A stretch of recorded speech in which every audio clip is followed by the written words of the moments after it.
जय हिंद साथियों, कैसे हो सभी भाई? एकदम बढ़िया हो? स्वस्थ है सब? ठीक है, एकदम ओके है।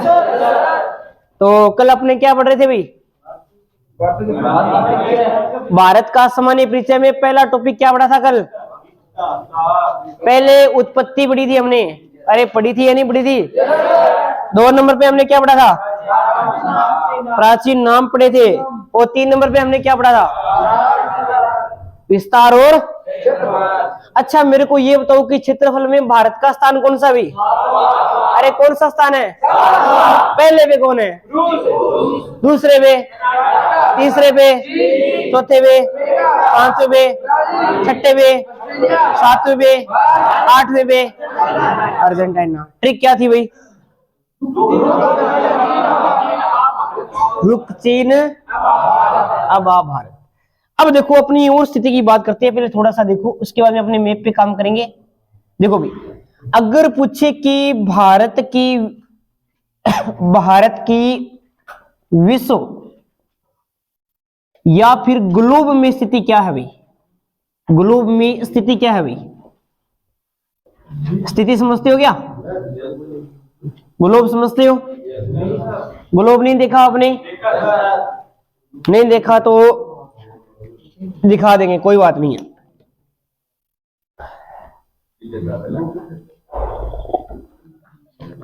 हाँ चलो भाई, एक बार समझना है, लिखना किसी को भी नहीं है। देखो ये इस प्रकार की संरचना है पूरी की पूरी। ये संरचना क्या कहलाती है अभी आपकी पूरी की पूरी? आपने देखा होगा कि जब आप छोटी क्लासों के अंदर थे, ऑफिस के अंदर पढ़ा रहता था। मतलब कि कोनी हो इन्हें मैंने देखो, गुरुजी कोनी जायो और घुमायो टिकागे अरे बाजियांदा आई होती नहीं। मतलब होता क्या, ग्लोब का क्या होता है आज तक ही नहीं समझ में आया। उसमें कुछ लिखा होता था, कुछ अक्षांश बने होते थे, कुछ देशांतर बने होते थे। कभी देखा उनको? अरे कौन देख लो ना, झूठ मारो थे, मैं पूछ लेना है कण देखा होता तो बोलिए को नहीं। चलो कोई बात नहीं, सुनो भाई, ये पूरा का पूरा क्या था? ग्लोब है भी, ध्यान में रखना है भाई। हमें क्या करना है? भारत की विश्व में या ग्लोब में स्थिति ज्ञात करनी है कि ग्लोब में या विश्व में भारत की स्थिति क्या है, कि कौन से ग्लोब के अंदर स्थित है भारत, कौन से गोलार्ध में है भाई। हाँ उसके बारे में हम चर्चा करेंगे। देखो भाई, सबसे पहले तो आपको ये पता होना चाहिए। देखो भी, ये जो ग्लोब है, ग्लोब को 2 समान भागों में विभाजित करने वाली रेखा मकर रेखा, कर्क रेखा और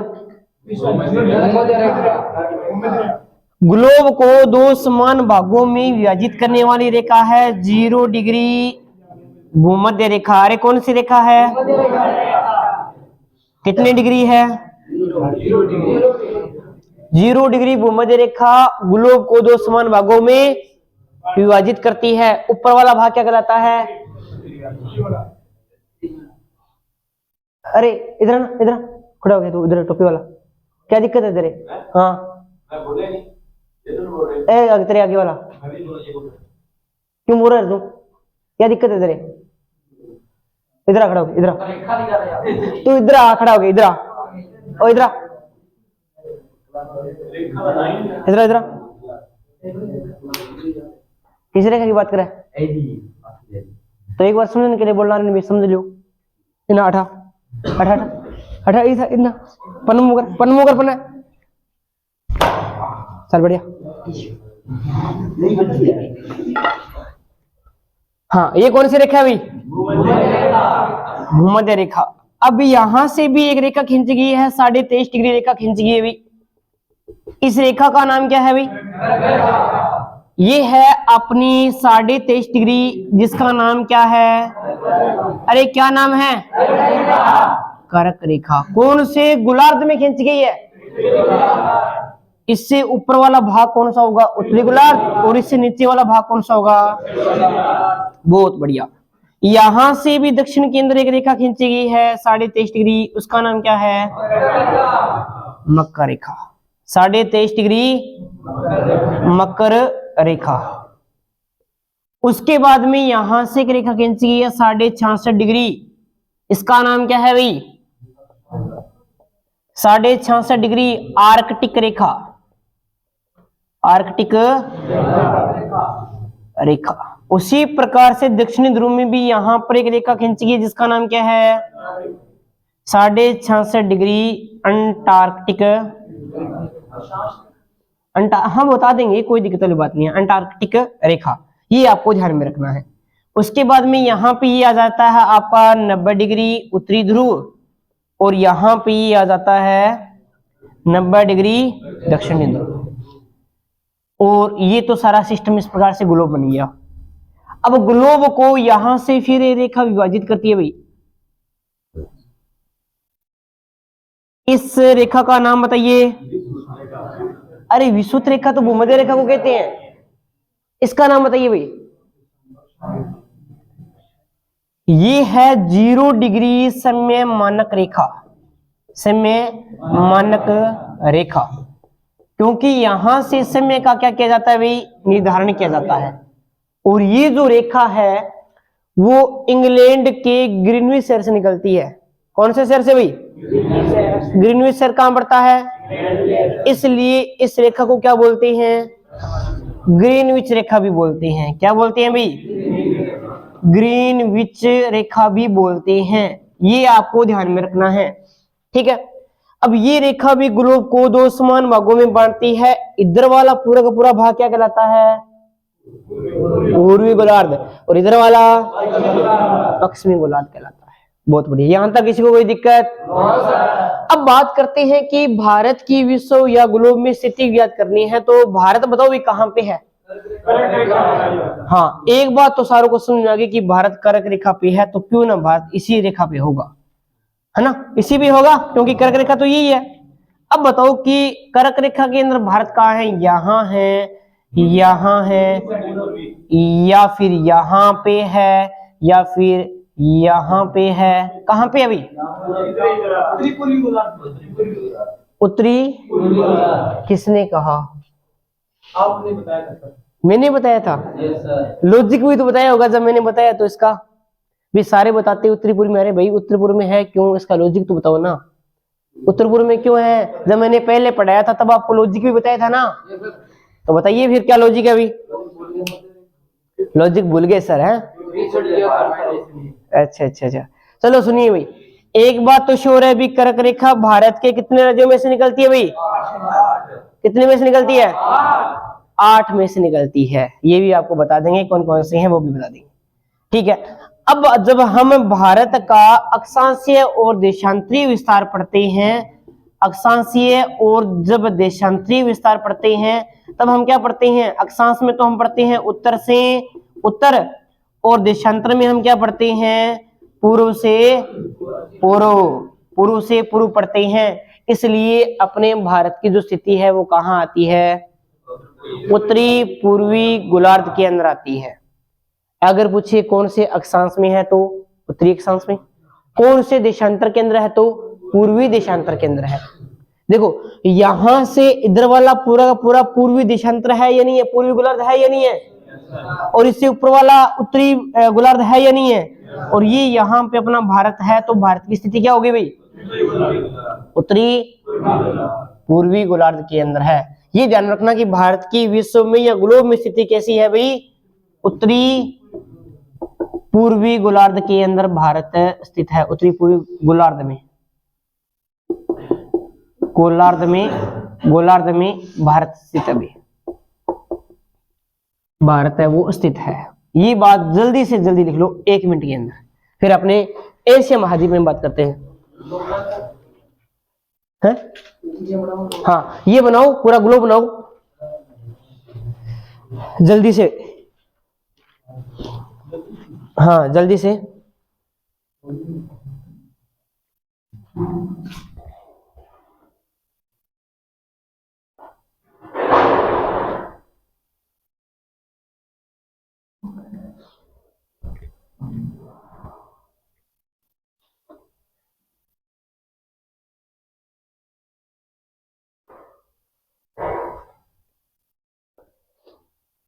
हाँ बना नहीं रहा।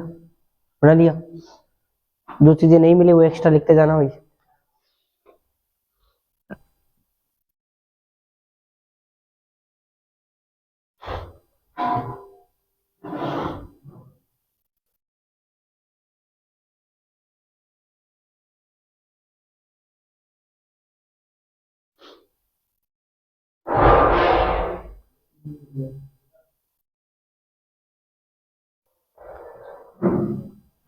इंक डाल देता हूँ।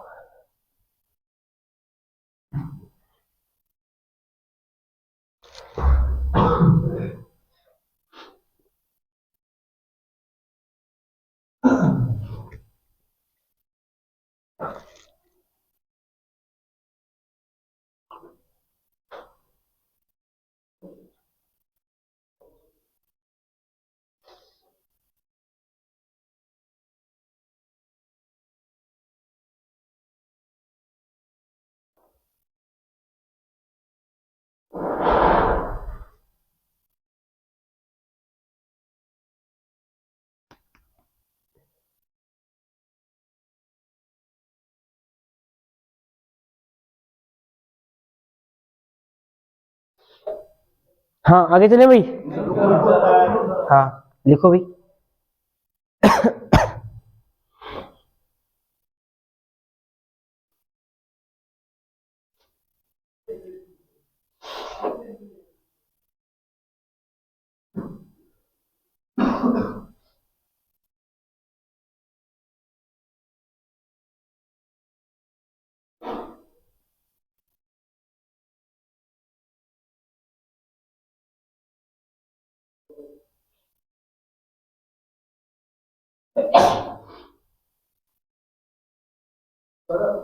मध्य रेखा से ऊपर वाले भाग में हाँ ये उत्तरी गोलार्ध हो गया, ये नीचे वाला दक्षिणी गोलार्ध हो गया।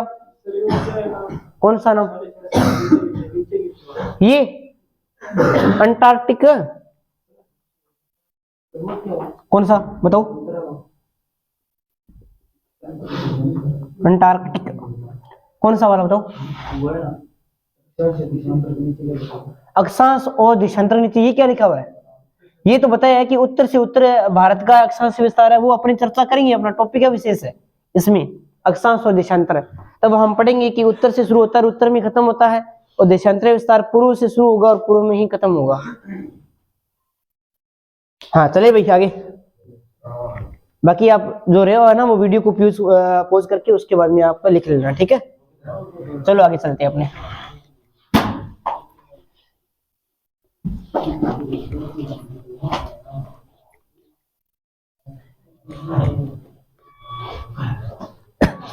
अब सुनिए भी आगे।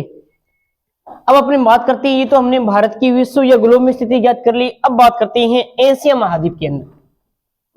एशिया महाद्वीप के अंदर, एशिया महाद्वीप में भारत की स्थिति क्या है भाई? भारत की स्थिति, भारत की स्थिति एशिया महाद्वीप में भारत की स्थिति क्या है? जल्दी से बता दो भाई। दक्षिणी पश्चिमी गोलार्ध। गोलार्ध नहीं होता है इसके अंदर, दिशा होगी, ठीक है ना? चलो कोई बात नहीं, बहुत अच्छा प्रयास है। तो देखो यहाँ पे अपने थोड़ा सा मैप बना लेते हैं ना, इस प्रकार से। ये लटकता हुआ सा है आपका, ये उत्तरी अमेरिका हो गया, और यहाँ पे अपने बात कर देते हैं तो ये थोड़ा सा कौन सा आ गया? दक्षिणी अमेरिका आ जाता है। फिर यहाँ पे ये इस प्रकार से चलते हैं।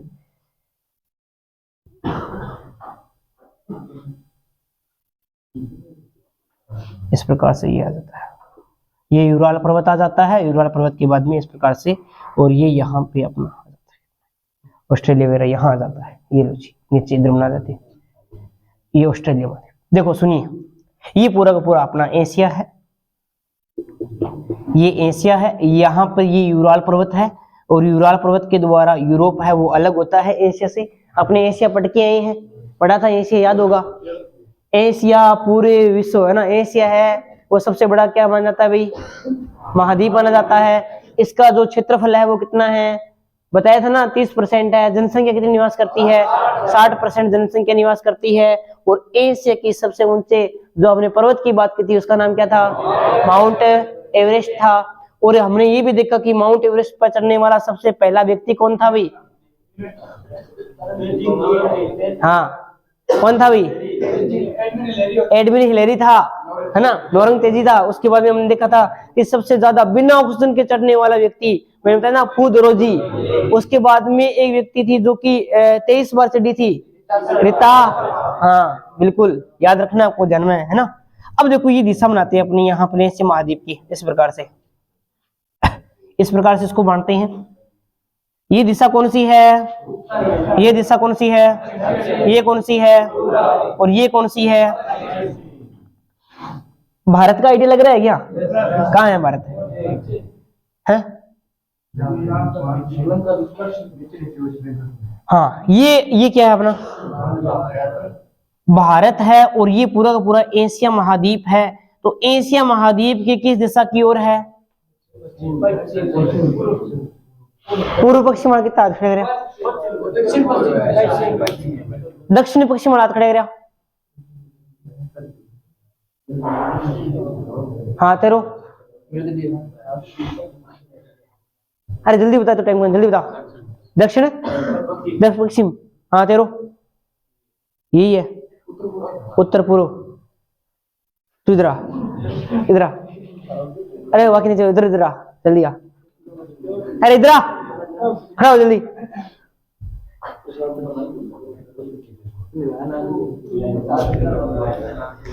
ये दिशा कौन सी है? इधर आ। ये दिशा कौन सी है? उत्तर। और ये दिशा कौन सी है? दक्षिण। और ये कौन सी है? और ये कौन सी है? पश्चिम है। और ये यहाँ पे ये क्या है? ये क्या है? भारत है। तो ये दिशा कौन सी है? दक्षिण पश्चिम। फिर तू दक्षिण पूर्व क्यों बोल रहा है? दक्षिण पूर्व क्यों बोल रहा है? अरे समझ में आ गया ना भी कौन सी दिशा में है? कौन सी दिशा में है? अगर एशिया महाद्वीप में भारत की स्थिति पूछे तो दक्षिण पश्चिम। अगर भारत की ग्लोब में स्थिति पूछे तो उत्तर। अरे तू न जला सी न जा।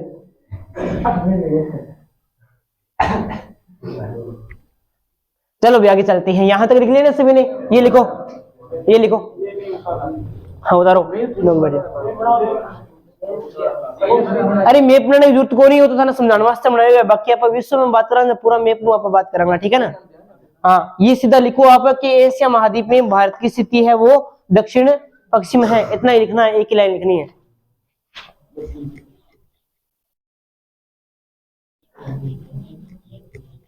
एशिया महाद्वीप में भारत की स्थिति दक्षिण पश्चिम है।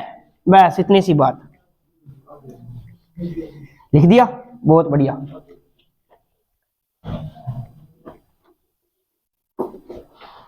अब अपने एक नया टॉपिक शुरू करते हैं जिसका नाम क्या है?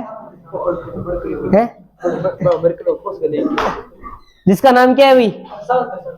जिसका नाम है अक्षांश और देशांतर। बढ़िया तरीके से पढ़ लेना भाई, बहुत ही शानदार टॉपिक है अक्षांश और देशांतर।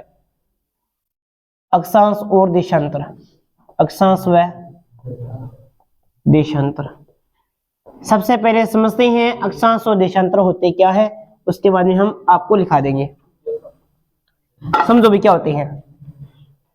सबसे पहले आपको बनाना है ग्लोब। बनाना नहीं है, अभी समझना है।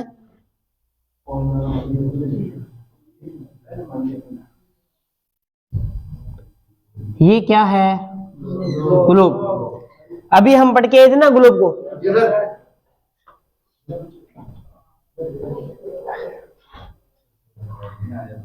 बाहर क्यों गया था? है इतना कितना ज्यादा इंपॉर्टेंट होना है सर? है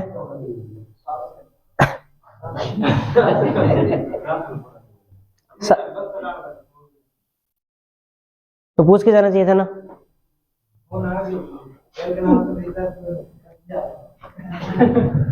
चलो सुनो भाई। हाँ अक्षांश को सॉरी आपने ग्लोब को दो समान भागों में विभाजित करने वाली रेखा भूमध्य रेखा। सबसे पहले हम किसकी बात कर रहे हैं?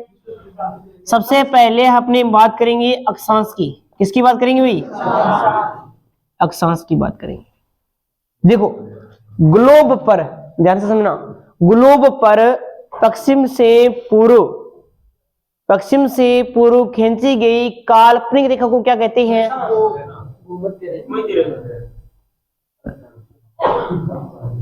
भूमध्य रेखा कौन बोला है? अरे तो भूमध्य रेखा भी तो एक अक्षांश ही तो है, ठीक है ना। देखो, पश्चिम से पूर्व की ओर खींची गई काल्पनिक रेखा क्या कहलाती है? क्या कहलाती है अभी? अभी काल्पनिक क्या चीज होती है अभी? माना गया ये है, हाँ, मात्र कल्पना कर सकते हो, ऐसा नहीं है कि गुरुजी ने बता दी आप जाके छुके आ जाओ कि मैं तो देख रहा हूँ हटा भी, है ना, ऐसा कुछ भी नहीं है। कल्पना समझ सकते हो ना। हाँ हाँ, गुदरो सुत्ते पड़े हो, दिन में 4 बजे सपना लेने आ रही हो, ऑफिसर लागो बादल आ रही हूँ पहले रैंक मार दी, है ना। तो भाई पढ़ना पड़ेगा, मेहनत करनी पड़ेगी, तभी आर्मी में रैंक लगेगी, ऐसे नहीं है कि सोते सोते, है ना। वो क्या आपकी कल्पना ही है मात्र, है ना। हाँ, रोज बैठे बैठे सपना रात में सोचो बस आज तो दिन में कर दिया करा दिया, या परली पार या इली पार। हर दिन उठा तो केटे में अलार्म काटता काटता काटता काटता मसा 6, 6:30, 7, 8 बजे उठी जाए, उड़ता ही फिर वही धक्को है भी। अगर ना गया तो ग्राउंड में जाके बैंड होना पड़ेगा या कुछ और करना पड़ेगा, क्लास में आया तो डांट पड़ेगी, मुर्गो बनाना पड़ेगा, नहीं जद करके बस जबरदस्ती हो थर सके। हाँ, धक्को ही करा थर सकता हूँ। चलो सुनो भाई, पश्चिम से पूर्व की ओर खींची गई काल्पनिक रेखा क्या कहलाती है? अक्षांश रेखा कहलाती है। या फिर एक लाइन और एक परिभाषा आ सकती है। क्या परिभाषा आ सकती है? ये 0 डिग्री कौन सी रेखा है? भूमध्य रेखा। भूमध्य रेखा के समांतर खींची गई काल्पनिक रेखा को क्या कहते हैं? ये भी परिभाषा कह सकते हैं ना, या तो पश्चिम से पूर्व की ओर खींची गई काल्पनिक रेखा को, या भूमध्य रेखा के समांतर खींची जाने वाली काल्पनिक रेखा को क्या कहते हैं? क्या कहते हैं भाई? अक्षांश रेखा कहते हैं। सर अक्षांश रेखा तो पता चल गया, लेकिन इनका कार्य क्या है? ये खींची क्यों गई थी? हाँ बताओ, ये क्यों खींची गई थी भाई? इसलिए खींची गई थी, मान लो आप चला रहे हो, कोई फेसबुक चला रहे हो, कोई व्हाट्सएप चला रहे हो, मान लो इंस्टाग्राम चला रहे हो, चैटिंग चूटिंग हो गई कोई, ठीक है। उसके बाद में क्या हुआ, आपको बोला कि हाँ ठीक है अभी वहां आ जाना भाई। अब वह लोकेशन थाना ठीक है करूंगा, जीपीएस से काटूंगा, लोकेशन लगाऊंगा, बाद में जाऊंगा। अरे मान लो थारो पेपर है, ये समझो भी पेपर है थारो, जानो कटी सेंटर जाना है, अब थे क्या उपयोग करो। अरे मेरी बात सुनो, लोकेशन लगाओ को लगाओ, तो बाजी की लोकेशन बाकी पर काम करे, अक्षांश पर काम करती है। यानी अगर आपको किसी देश की, किसी स्थान की, किसी राज्य की आपको स्थिति ज्ञात करनी है तो आपको किसका प्रयोग करना पड़ेगा? बिल्कुल भाई। इसका कार्य क्या रहता है? किसी देश की, राज्य की, या फिर किसी स्थान की क्या करना भाई? किसी स्थान की स्थिति ज्ञात करना भाई। भी कहां पे है स्थिति ज्ञात करने के लिए अपने प्रयोग करते हैं, अक्षांश का प्रयोग करते हैं। किसका प्रयोग करते हैं? अब बात ये आती है कि सर कुल अक्षांश होते कितनी हैं? कुल अक्षांश होते हैं 181। अगर मैं यहां पे पूछूं कुल अक्षांश रेखाएं कितनी होती है? कुल अक्षांश रेखाएं कितनी होती है गुरुजी? यहाँ देखो सुनो, जब भी देखो यहाँ पर इस प्रकार से चलते तो एक मात्र यहाँ पे बिंदु आ जाता है और एक बिंदु आ जाता है नीचे वाले भाग के अंदर, ठीक है। भी एक अंतिम जब बिंदु आता है उत्तरी ध्रुव में, तो यहाँ पर मात्र रेखा नहीं होती, एक मात्र बिंदु बच जाता है यहाँ पे, और यहाँ दक्षिण ध्रुव में भी एक मात्र बिंदु बच जाता है। तो ये बिंदु है ना कि क्या है? रेखा। लेकिन क्वेश्चन क्या पूछ रहा है वो, कुल अक्षांश रेखाएं कितनी हैं? तो एक बिंदु ये छोड़ दो और एक बिंदु ये छोड़ दो, टोटल कितनी है? 181। 2 माइनस कर दो, कितने बच गए? 179, 179, ठीक है। अगर बोले कि भूमध्य रेखा को छोड़ दिया जाए तो, भूमध्य रेखा को छोड़ दिया जाए तो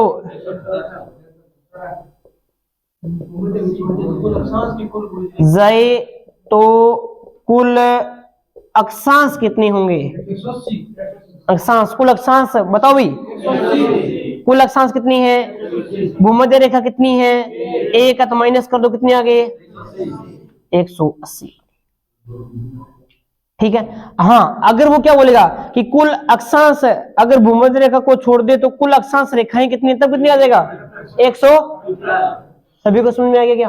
ऐसा कोई है जिसको नहीं समझ में आया हो? सारों को आ गया? क्या नहीं समझ में आता तेरे को?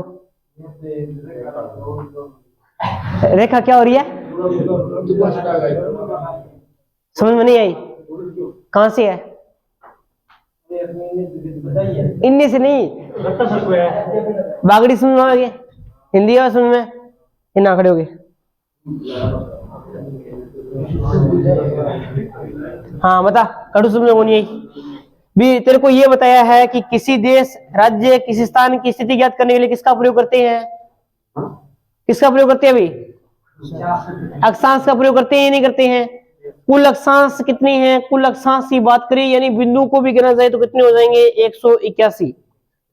ये कहता है कि कुल रेखाएं कितनी है? रेखा पूर्णी है, यानी इन बिंदुओं को छोड़ दो आप, एक बिंदु ये रहा, एक बिंदु ये रहा, टोटल 181 है। दो बिंदुओं को हमने निकाल दिया, कितने बच के पीछे?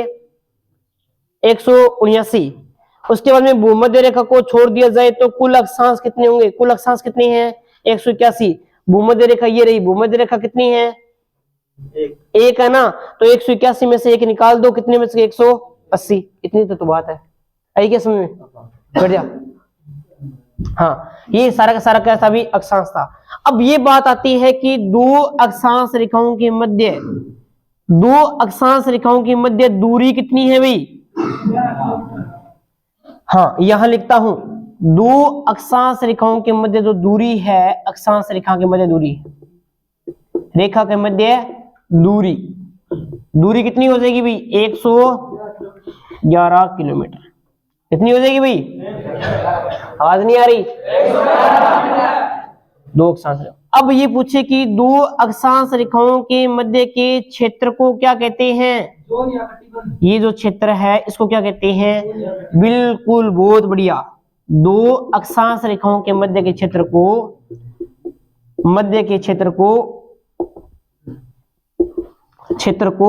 क्या कहते हैं भाई? कटिबंध, या फिर क्या कहते हैं? जोन कहते हैं। क्या कहते हैं भाई? जोन कहते हैं। ये बात आपको ध्यान में रखना है। और इसके बाद में आपका आता है कि भारत का अक्षांशीय विस्तार कितना है। ठीक है, पहले आप इतना लिखिए, उसके बाद में अपने भारत के अक्षांशीय विस्तार के बारे में चर्चा करेंगे। क्या बात करेंगे? अभी बात करेंगे।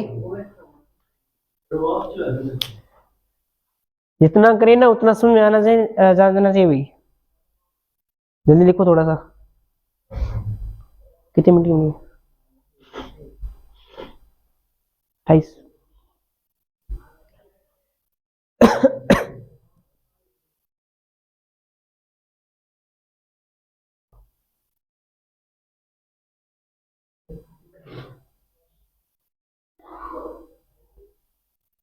हाँ, ये लिखा हुआ वो मत लिखना, जिनका नहीं लिखा हुआ वो लिख लो, ठीक है?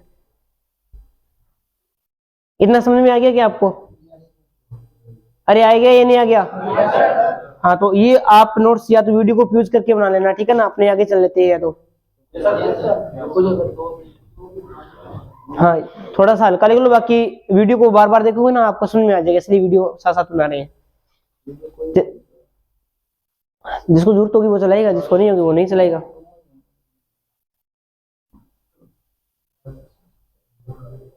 कुछ चीज जैसे मान लो नहीं समझ में आई है तो आप वीडियो के थ्रू भी देख सकते हो ना वापिस से भी, हाँ ये चीज यहाँ पे नहीं आई है। और कल सभी के पास में मैप होना जरूरी है, ध्यान रखना, बिना मैप आपको एंट्री नहीं दी जाएगी। हाँ बिल्कुल, और कल आपको मैप बनना सिखाएंगे किस प्रकार से, और सीमाओं के बारे में चर्चा करेंगे, कौन कौन सी सीमा किस देश के साथ में लगती है। कल वाली क्लास बहुत ही ज्यादा इंपॉर्टेंट होने वाली है, ध्यान रखना।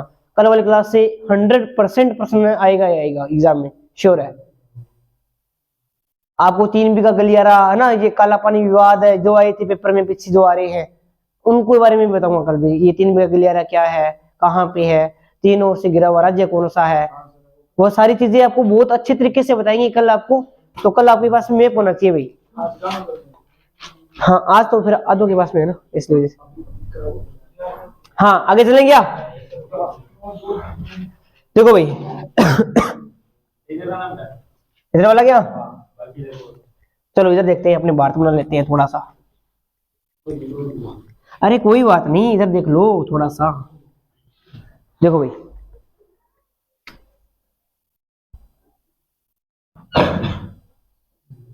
इधर बना लेते हैं ना, थोड़ा सा पूरा बढ़िया बन जाएगा।